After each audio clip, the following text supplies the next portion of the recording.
You've been hearing me talk about Rabbi Yaakov Wolbe all day long, and you notice something changed here in the studio because when Rabbi Yaakov Wolbe enters the room, mics just pop up everywhere. You see never mics.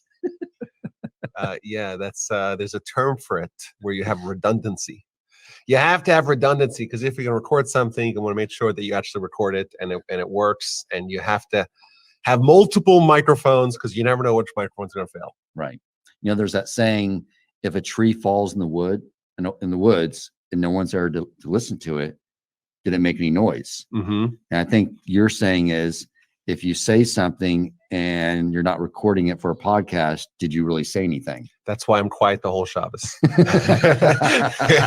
Because you don't want to waste your breath. I was always raised with the impression that when you're born, you're given a certain amount of words that Right. you were allotted. And once you have exhausted all your words, that's it. There's no more words for you to say, and you die. Whether it's true or not, I don't know. I've never seen any sources for it. Everyone I ask is under the impression that this is true. Who knows? Right. But you definitely don't want to waste it if you're not going to record it and share it with the world. I think so, because you may be able to take your words and spread them repeatedly over and over and over again. That is horrifying. I think about how many words I wasted in my youth. So, we'll see what happens. But you are the one that really started this amazing initiative. And I remember when I first started studying with you, I was just starting to figure out about this new podcast app. And you turned me on and said, well, yeah, I actually put my lectures up there. And you used to come into class in Humble, and then you have your iPhone that you'd be recording into. I want you to share with the audience, like this, the whole progression of where all this started. That's a great question. I have no idea. It kind of just developed on its own. As a little kid, I mentioned this in the past, I always wanted to be a broadcaster. And my parents said, you can't be a broadcaster. You have a speech impediment. That was the line that I remember from when I was, What type of speech impediment? I still have it, but I learned how to mask it. So, okay. And then I got to Torch in 2012 and started giving classes. And I was always a big fan of podcasts in general as a listener. And I said, well, I'm giving classes anyhow. I might as well start my own podcast. So I made a website and learned how to do it and set up some plugins and started making podcasts. The first couple of years were pretty gnarly. You can actually find some of the old episodes if you scroll back far enough. How so? Because the audio was dreadful and the content was hit or miss, shall we say. And the audience questions were not edited out. Right. So you might hear like 30 seconds of dead air. Yeah. Before I respond to a question that you have no idea what I'm responding to. Right. It was not obviously professional. I just would, take my phone out and just put it out there and record. It was more like a hobby. And then it picked up some momentum, and we started to develop an audience, and we branched out to different podcasts, different subjects. And thank God it's been a total blessing. And I've gotten an amazing opportunity to meet tons of listeners and friends from all over the world. And it has infused really a lot of life and power and vitality into the efforts that we're doing here. Because if you are geographically constricted and you're trying to reach the Jews, how many people could you reach in your zip code? Right. But once you go to the power of the internet and the power of scale and the power of zero marginal cost, right. Once you expose yourself to the big world, then the brick and mortar world is kind of, that's a nice little node that you have in a big picture and a big network. And so that really opened up a tremendous opportunity for me and for Torch. And I'm glad that it worked out like that. Yeah, me too. As you were talking, it reminded me of something you said to the class out in Humble many years ago. But you're talking about when scientists say they discover something, it's because no one really invents anything. Everything's already in God's creation. God created everything. He just allows us to discover it. And so we discovered all the technology around the internet. And what other reason did he allow us to discover the internet if it wasn't to spread Torah wisdom? That's exactly what you're doing. Well, when they invented the radio, Mm-hmm. Marconi, was that his name? Marconi. I think that was his name. So the Chavetz Chaim, the greatest leader of the Jewish people at the time, he said that the reason why the Almighty put insight into man to discover the radio and the radio waves and the ability to transmit information and audio across vast areas of land, the reason for this is in order to be able to publicize when Messiah comes. Wow. That's the reason for that. I feel like the radio, maybe you have to have an antenna. With the internet in an instant. You're all over the whole world, and you can send messages to the International Space Station and China and people in in Antarctica, hanging out in Antarctica. So that takes us to the next level. That's amazing. So it started off with one podcast episode called This Jewish Life. One channel, yes. One channel. Thank you. Or show, I think it's called technically. Okay. I'm still learning. So Me too. One show called This Jewish Life. But you decide to start creating new shows. What was the thought behind that? Well, it was kind of like on a whim. And there were a few different calculations. Number one, the podcast discovery, even today, is still very primitive.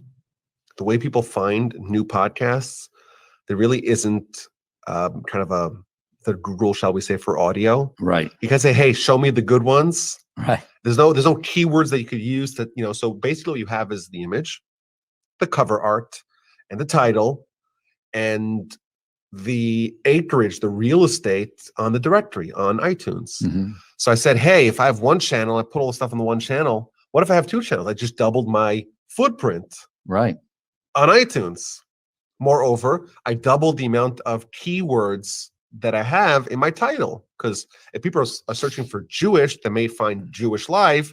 But if people are searching for Jewish history, for example, or Parsha, they're not going to find that in Jewish Life, Right. even though the individual episodes may have that content. Right. So I figured, why don't we just start a new channel for these other topics that I wanted to talk about, instead of putting it on the flagship channel. So that was the basic idea, and it turns out it was an accurate decision, given that each one of these shows developed their own audience, Right. and they fed off each other. And people say, "Oh, I found the Parsha podcast, but once I got addicted to this Rabbi Wolbe guy, I said, you know what? Let me see what else he's got." Right. And it just gives you more ways that people can reach you. And once they reach you, they get reeled into the ecosystem. And hopefully they enjoy and they're inspired and they find the content to be interesting, compelling, and valuable, educational. And that's what we want to do, right? That's what we're here for. Right. Exactly. So what was the first one you created? I believe was the Jewish History podcast. Is that correct? The first after the original. The first after the original? Correct. Yes. And that just took off like crazy. And I know, and what I've heard from talking to people is that was their first introduction to Torah learning was Jewish history, because it's the gateway drug. It is the gateway drug, because when you study Jewish history, you can say, I'm not religious, but I'm interested in Jewish history. You look at Jewish history and you cannot help but recognize God's hand behind everything. And that, of course, probably leads to the harder podcasts as well, like the Parsha podcasts, like Daniel Steinberg was saying, the eternal ethics. And these were classes that you're teaching already locally, but you're just packaging it up, editing it, and making it available for the rest of the world. Correct? Yeah, absolutely. That was the idea. I was always a student of history. I always loved reading history. I never was formally trained in Jewish history, but I read a lot and I researched a lot, and I didn't exactly feel qualified to say I'm a historian, and I'm really not. But I could read and research and organize information and see patterns and the like. Right. And it's like you said, it's a gateway drug, and people. It's a halfway house. It's a stepping stone Yeah. where people could say, listen, we could sample the rabbis' take on Jewish history, and it's a way to test drive, People, Parsha is something which demands some work to know, to follow the story lines, to follow the narratives, to slog your way through Leviticus. It's a challenge. Right. But history is a story. Yeah. It's a story that's inspiring, informative, and challenging, and valuable. And it's something that you could be much more passive in consuming. Right. And I think the other thing about history is you learn, you've done a lot of episodes just on like the sages of yesteryear. Right. And when you tell these stories about these remarkable rabbis, that also itself is just a gateway drug, because that also inspires people to want to learn Torah. I mean, have you experienced that where someone said just they were impressed with the story of some of these people? It's a mitzvah for us to study our history. Yeah. And part of that is because we discover how great humans could become. Our sages tell us that man is just a little bit less than God. We're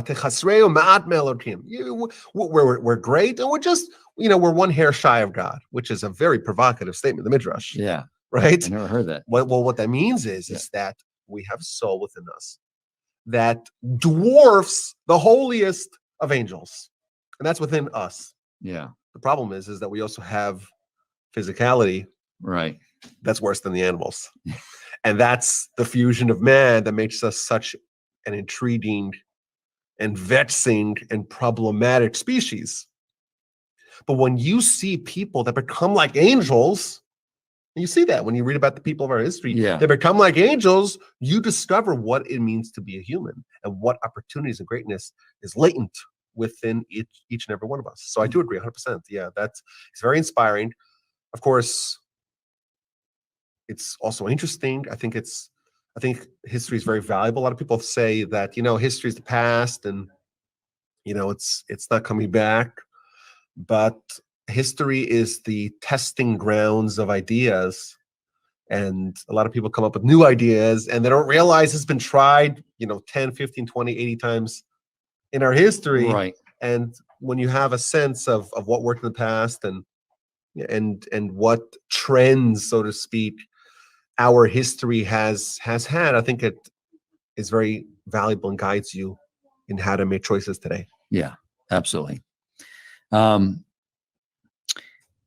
you feel you connect more with certain types of students because certain types of students? Yeah, because I don't know if that's even the case. I mean, I know what people are attracted to you with your Torah teaching is you take, like what Daniel Steinberg was just saying, you take very lofty subjects and you're able to break it down so that the rest of us can understand it. And that's a very hard thing to do. It's like, I remember when you first came out to the Humble Synagogue and we're teaching that first class, Discovering God. And I have David Askin coming on tomorrow, who is my cohort and building that up. But I remember after those first few classes, me and David look at each other just like, wow. Like we had never had someone break down logically and rationally and intellectually God.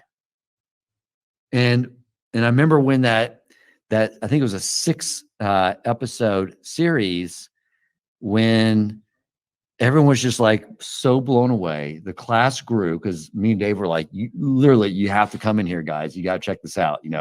Don't drop your kid off at Sunday school and then head back home.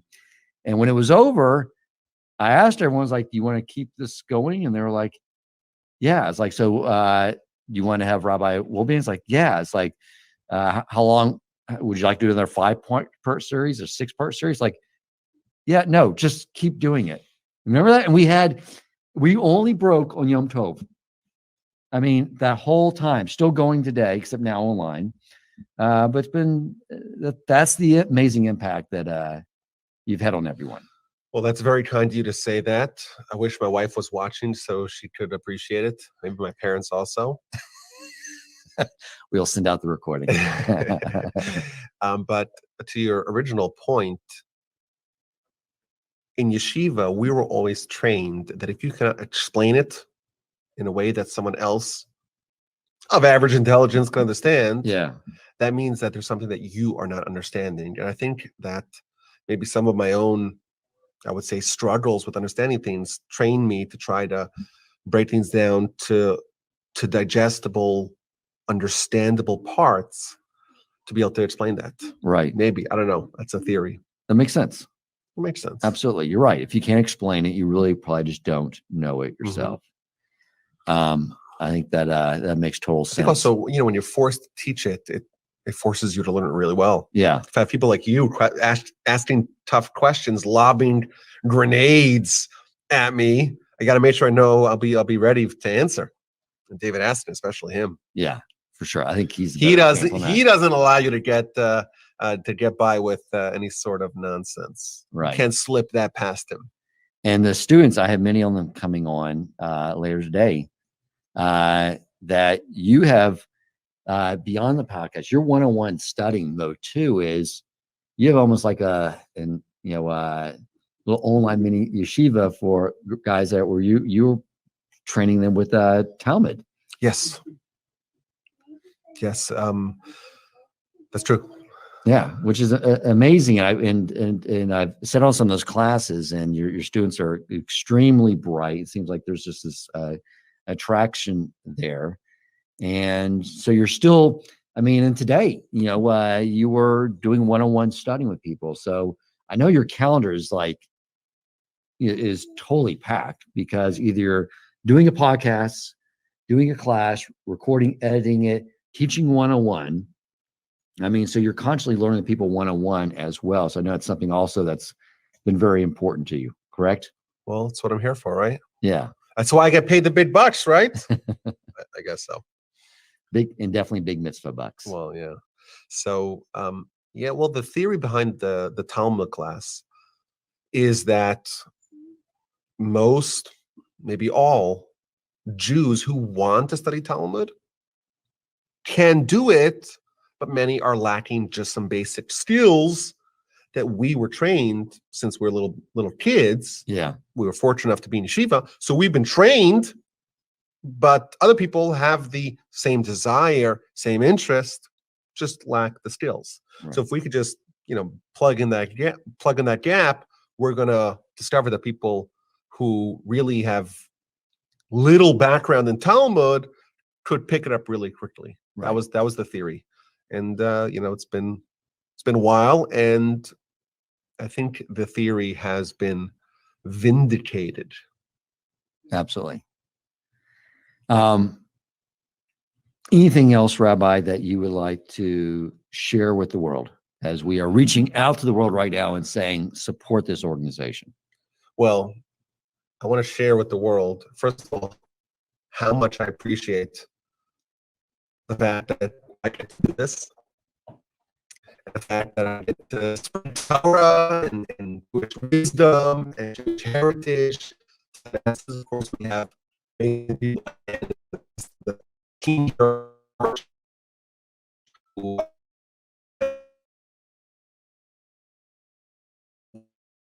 is a podcast listener of mine, who's a donor, who's a friend, who encourages other people to tune in.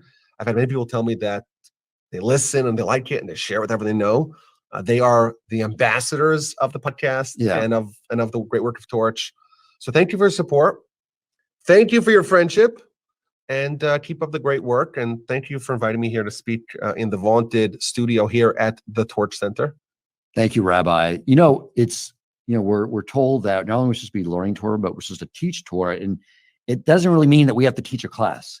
It's so easy now to fulfill that mitzvah because all you have to do is when you listen to an amazing podcast, by Rabbi Wolbe, Yaakov Wolbe, or Rabbi Ari Wolbe, or Dan, all you have to do is hit the share button and text it to your friends. Say, check this out.